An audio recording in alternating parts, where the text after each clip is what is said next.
저희가 탄 시승차는 현대에서 19년 만에 나온 경차입니다. 현대 캐스퍼를 타고 있는데요. 제가 받은 차는 오렌지 컬러의 액티브 모델입니다. 1.0 가솔린 터보 엔진이 들어갔고요. 이 터보 엔진은 최고 출력이 100마력이더라고요. 100마력에다가 4단 자동 기어를 매칭한 파워트레인인데, 저희가 기존에 레이 타셨던 분들은 공감을 하실 것 같은데, 겉에서 봤을 때 크기보다 실내에 앉았을 때 더 큰 차에 앉은 것 같은 그런 느낌이 드는데요. 이 캐스퍼도 레이랑 느낌이 비슷합니다. 앞유리가 좀 많이 앞으로 서 있는 모습이고, 지붕 면적이 좀 시원스러운 편이어서 차에 타면은 뭔가 한 체급 위에 탄 그런 착각에 빠지는 그런 차인 것 같아요. 주변 시야가 굉장히 쾌적하고요. 사이드미러로 보는 후측방 시야도 좋고, 뭐 일단 실내 앉았을 때 첫 느낌은 좋습니다. 그리고 이 실내 디자인이 생각보다 괜찮은데요. 우선 이 위쪽에 내비게이션 모니터가 위쪽으로 이렇게 배치가 됐는데, 크기는 8인치고 일단 해상도가 좋습니다. 그래픽이라든지 이미지가 다른 모델, 뭐 투싼, 산타페, 뭐 요즘 나오는 차들하고 비교해봐도 해상도가 떨어지거나 하는 거는 또 없네요. 자, 그리고 계기판에도 디지털 방식으로 들어갔는데 뭐 가독성이 괜찮습니다. 자, 그렇고요. 그리고 스티어링 휠은 뭔가 아이오닉 5랑 좀 비슷한 면이 있는 것 같아요. 우선 중앙에 현대자동차 엠블럼이 빠졌고요. 그리고 투스포크 스티어링 휠이라서 가운데가 뻥 뚫렸죠. 이렇게 고속으로 달릴 때, 크루징을 할 때 손을 그냥 이 중앙에 딱 잡고 편하게 이렇게 가기가 좋더라고요. 두 손을 이렇게 올려놔도 좋고, 직경도 그렇게 크지 않고 그립감도 적당하고요. 이런 부분들은 지금 나오고 있는 경차, 뭐 레이나 모닝, 스파크 이런 차들보다도 감촉은 이 차가 제일 좋은 것 같습니다. 그립감이 좋습니다. 센터 패시아가 살짝 위쪽으로 각도를 비스듬히 설계를 해놔서 이렇게 봤을 때 눈에 잘 들어오는 측면이 있습니다.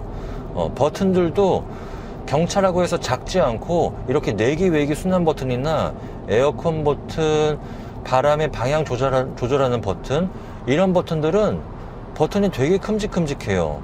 운전석에 2단계 통풍 기능이 들어가 있습니다. 이렇게 통풍하고 열선 시트 조작 부위는 이렇게 오렌지 컬러로 또 마련을 해놔서 이게 또 재밌네요, 보기에. 그리고 이 주변부를 감싼 이 소재가 약간 독특합니다. 고급스러운 소재는 아닌데 이렇게 저렴해 보이지 않고 아주 좋은 효과를 연출을 한 것 같아요. 그리고 이 앞쪽에는 USB 포트가 2개 마련되어 있는데, 긴 선반처럼 수납 공간을 쫙 뚫어놨죠. 그래서 경차는 어쩔 수 없이 차가 작아서 수납 공간이 작을 수밖에 없는데, 그런 공간들을 해소하기 위한 되게 아이디어 넘치는 공간이 많이 있는 것 같아요. 작은 차 대비해서 정말 공간을 실용적으로 잘 설계한 게, 아이오닉 5처럼 이 아래쪽 공간을 탁 트이게 만들어 놨습니다. 그래서 실제 차 크기보다 더 개방감이 좋아 보이는 그런 측면이 있는 것 같아요. 자, 그리고 약간 이게 벤치형 시트 같은 느낌도 드는데 벤치형은 아니고요. 운전석하고 동반석이 분리되어 있긴 한데 운전석이 되게 독특해요. 운전석이 이 끄트머리에 컵홀더를 일체형으로 만들어 놨어요. 이게 좀 재밌네요. 보통 이 센터 콘솔을 하나 또 마련을 하게 되면은 안 그래도 전폭이 작은 차인데 더 막 협소해 보일 수가 있거든요. 그런 부분들을 해소하기 위해서 이렇게 설계를 한 게 아닌가 싶습니다. 솔직히 요즘에 뭐 SUV라는 말을 많이 붙이다 보니까 뭐 거의 뭐 이게 해치백인지 SUV인지 잘 모르겠는 그런 차도 그냥 SUV라고 퉁치면 됐었잖아요. 근데 이 차는 확실히 SUV 같습니다. 지상고가 꽤 높고요. 그리고 이렇게 주행하면서 주변 차들, 저런 산타페나 소렌토 가는 걸 봤을 때 이 운전석에서 체감하는 높이는 그렇게 차이가 안 나 보여요. 그냥 산타페 정도 되는 차가 살짝 높아 보이는 정도? 확실히 실내 타면은 뭐 스파크나 모닝이나 레이나 이런 차들보다는 시트 포지션이 훨씬 높고요. 그렇기 때문에 주변 시야가 진짜 SUV에 탄 것처럼 쾌적합니다. 이런 매력이 이 캐스퍼의 가장 큰 장점일 것 같아요. 자, 그리고 이 지금 보니까 이 방향지시등 조작 레버나 이 와이퍼 조작 레버가 소나타에 쓰이는 제품이랑 똑같네요. 경차라고 해서 이게 막 좀 뭐 까끌까끌한 그런 플라스틱을 채용한 게 아니라 상위 모델하고 동일한 제품을 넣었다는 게 이런 것도 참 중요하게 봐야 할 포인트인 것 같아요. 이런 부분들은 원가하고 또 직결이 되는 부분이기 때문에. 자, 천장 소재도 이런 부분은 조금 이제 질감이 약간 떨어지네요, 상위 모델보다. 근데 뭐 운전하면서 손으로 천장 만질 뭐가 이렇게 떨어져. 이런데 조립 품질은 조금 아쉽네요. 이런 부분들, 플라스틱과 만나는 지점들. 여기만 빼면은 뭐 앞좌석 공간에 불만은 없습니다. 자, 요즘에 또 차박 캠핑들 많이 다니시잖아요. 이 차가 특화로 내세운 게 1인 차박입니다.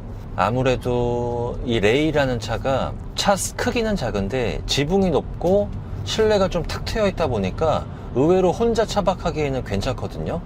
별도의 이제 평탄화 작업을 해야 합니다.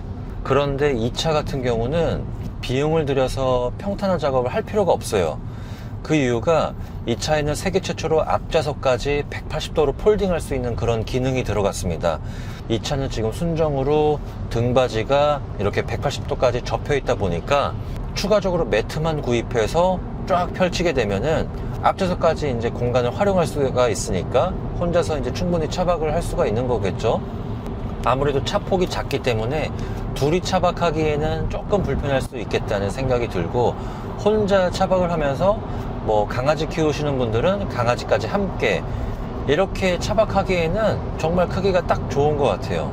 여러분들 그리고 이 캐스퍼 1.0 그냥 자연흡기를 사는 게 맞을지, 아니면 돈을 조금 투자해서 1.0 가솔린 터보를 사는 게 맞는지 고민이 좀 되실 것 같은데요. 제가 이제 저랑 가까운 분이 기아 레이를 타고 있는데, 그 차 같은 경우는 글쎄요, 뭐 그냥 시내에서 살살 탈 때는 괜찮은데 살짝 언덕길을 만나거나 고속도로를 달릴 때는 정말 힘이 붙이거든요. 근데 이 차는 정말 근거리, 시내 출퇴근 용도로 접근을 하시면은 자연흡기 모델도 추천을 드릴 수 있는데, 출퇴근 경로에 뭐 고속도로가 포함이 됐거나 아니면 언덕길이 있거나 산길을 가거나 이런 분들한테는 저는 무조건 터보를 추천드리고 싶네요. 이렇게 가속 페달을 밟았을 때 아주 뭐 시원스럽게 나가는 거 아닌데, 그렇다고 막 답답하게 나가는 느낌은 전혀 없습니다. 확실히 과급기가 달려 있어서 최대 토크를 분출하는 영역 자체가 큰 느낌이 있어서 가속 페달을 밟았을 때 꽤 부족하지 않게 나간다, 이런 느낌이 드는데요. 지금 정체 구간이 좀 있어가지고 더 막 시원스럽게 밟아볼 수가 없네요. 안 그래도 신차에다가 색깔도 주황색에다가 윈도우 틴팅도 안 돼 있다 보니까 주변에서 엄청 쳐다보십니다. 일단 뭐 엔진이 지금 바깥 차선으로 잠깐 빠져서 가속 한번 해볼게요.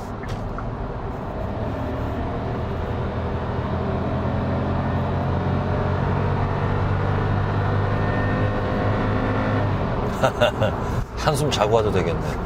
일단 소리는 요란한데 뭐 배기량이 있다 보니까 힘을 붙여나가는 게 좀 더딘 거는 있는데요. 근데 확실히 1.0 자연흡기하고 1.0 터보 사이에는 차이가 확실하게 있습니다. 이 차는 최대 토크가 17kgm가 넘기 때문에 차가 또 공차 중량이 작고 답답하지 않게 적어도 밀고 나가는 느낌은 분명히 있습니다. 근데 확실히 아쉬운 거는 이 변속기인 것 같아요. 변속기가 4단 자동 기어인데 이게 좀 개발된 지 오래된 변속기이고 단수가 좀 요즘 차에 걸맞지 않게 좀 작다 보니까 가속 페달을 밟았을 때 뭐 토크 컨버터 방식의 자동 변속기가 달린 요즘 차들도 물론 밟았을 때 한 1초 정도의 지연 반응이 있거든요. 근데 이 차는 한 2초에서 3초 정도의 지연 반응이 있는 것 같아요. 최소 6단이라든지 아니면 뭐 배뉴에 적용된 CVT, 스마트 스트림 IVT 변속기를 적용을 했다면 어땠을까, 이런 아쉬움이 있습니다. 아무래도 이거는 가격 때문이겠죠. 4단 변속기가 좀 저렴하다 보니까 그래서 적용한 것 같은데, 제가 배뉴가 처음 나왔을 때 파워트레인이 생각보다 괜찮아 갖고 되게 만족감이 높았거든요. 특히 변속기 1.6 엔진 같은 경우는 그냥 평범했는데 변속기가 진짜 괜찮았었습니다. 반응 속도도 빠르고, 그리고 수동 모드로 또 8단 기어까지 조작을 할 수가 있고, 고속에서도 엔진 회전수를 되게 낮게 쓸 수가 있고, 또 수동 모드로 조작을 했을 때 반응 속도가 정말 듀얼 클러치 변속기처럼 빠르다 보니까 만족감이 높았거든요. 근데 이 차는 뭐 별도의 수동 모드도 없고 지연 반응도 있고 고속에서 엔진 회전수도 높게 쓰다 보니까 그게 좀 아쉽습니다. 이 차의 유일한 단점인 것 같고, 근데 지금 계기판을 보면서 딱 느껴지는 게 지금 시속 92km로 달리고 있거든요. 이 상태에서도 지금 RPM이 2100rpm입니다. 확실히 4단 자동 변속기가 아무래도 단수가 좀 부족하다 보니까 고속으로 갈수록 엔진 회전수를 높게 쓸 수밖에 없어요. 그래서 중저속에서는 이 차가 느낌이 괜찮았는데 그렇게 시끄럽지도 않고 나쁘지 않았는데, 고속으로 가면은 엔진 소음도 좀 부각이 되고, 아무래도 경차기 때문에 차에 가격이 있다 보니까 많은 방음 소재를 두르지 못하기 때문에 차가 조금 시끄러워지는 경향이 있습니다. 자, 지금 시속 96, 97, 98, 시속 100km에서는 딱 2300rpm까지 쓰네요. 지금 이 상태에서는 바닥에서 타이어를 통해서 들어오는 소음, 그리고 바람 소음이 제법 들어옵니다.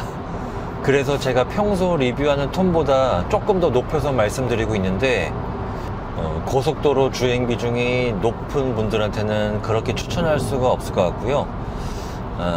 시내 출퇴근 용도, 그리고 간간히 고속도로 올라가는 용도라면은 그런 분들한테는 추천드릴 수 있습니다. 그리고 안전성에 대한 얘기를 좀 추가적으로 드리고 싶은데, 여러분들 과거의 경차는 뭔가 안전하지 않다, 튼튼하지 않다, 이런 말이 분명히 있었습니다. 이 캐스퍼는 그런 약점들을 충실히 보완해서 나왔습니다. 우선 핫스탬핑 공법이 적용이 된 차체를 통해서 비틀림 강성을 많이 올렸다고 하고요. 그리고 이 차는 기본적으로 에어백이 총 7개가 들어갔습니다. 그 중에서도 가장 돋보이는 부분이 앞좌석 센터 사이드 에어백인데요.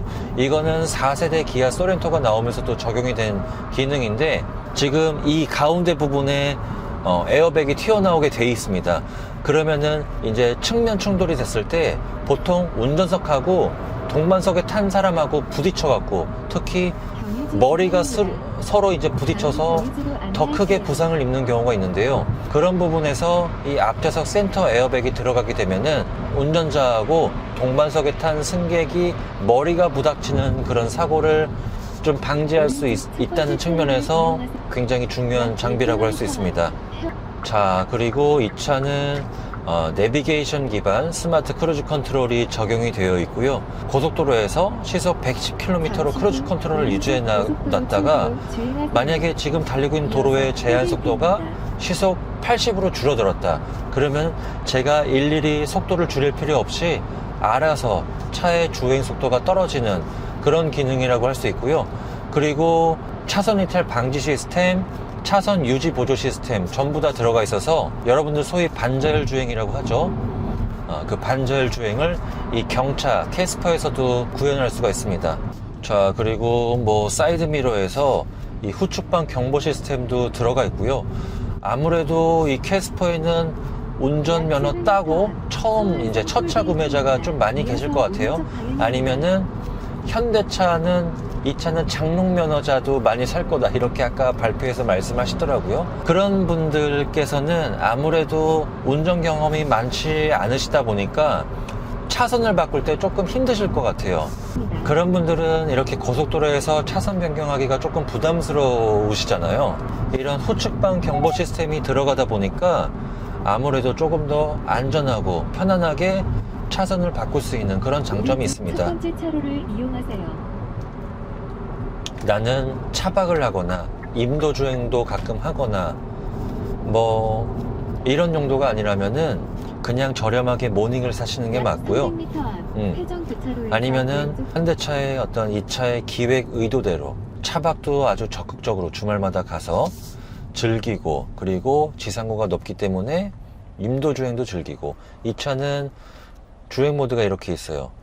기본적으로 노멀과 스포츠가 있고요. 그리고 트랙션 모드를 가게 되면 스노우 모드가 있고, 머드, 샌드 이렇게 세 가지가 있습니다. 그렇기 때문에 눈길에서는 또 스노우 모드가 이렇게 쓸 수가 있고, 진흙길이라든지 샌드, 그 샌드 모드 같은 경우는 여러분들 캠핑 가게 되면은 임도 주행할 때 주로 모래길을 통해서 이 캠핑장까지 가는 경우가 있잖아요. 이 모래길이 특히 눈길 못지않게 미끄러운데, 이런 부분에서 이렇게 샌드 모드까지 지원을 하다 보니까 이 차는 차박 캠핑에 좀 특화된 차다, 이런 생각이 많이 듭니다. 정차 중에도 진동이 조금 올라오는 측면이 있네요. 이런 부분들은 경차니까 또 감안할 수가 있습니다. 자, 그리고 이 차가 2023년에는 전동화 모델이 출시된다는 얘기가 좀 있는데요. 이 차가 전동화 모델이 투입이 됐을 때 이 차가 국내뿐만이 아니라 유럽에서도 정말 현대차의 아주 효자 상품이 될 것 같다는 생각이 듭니다.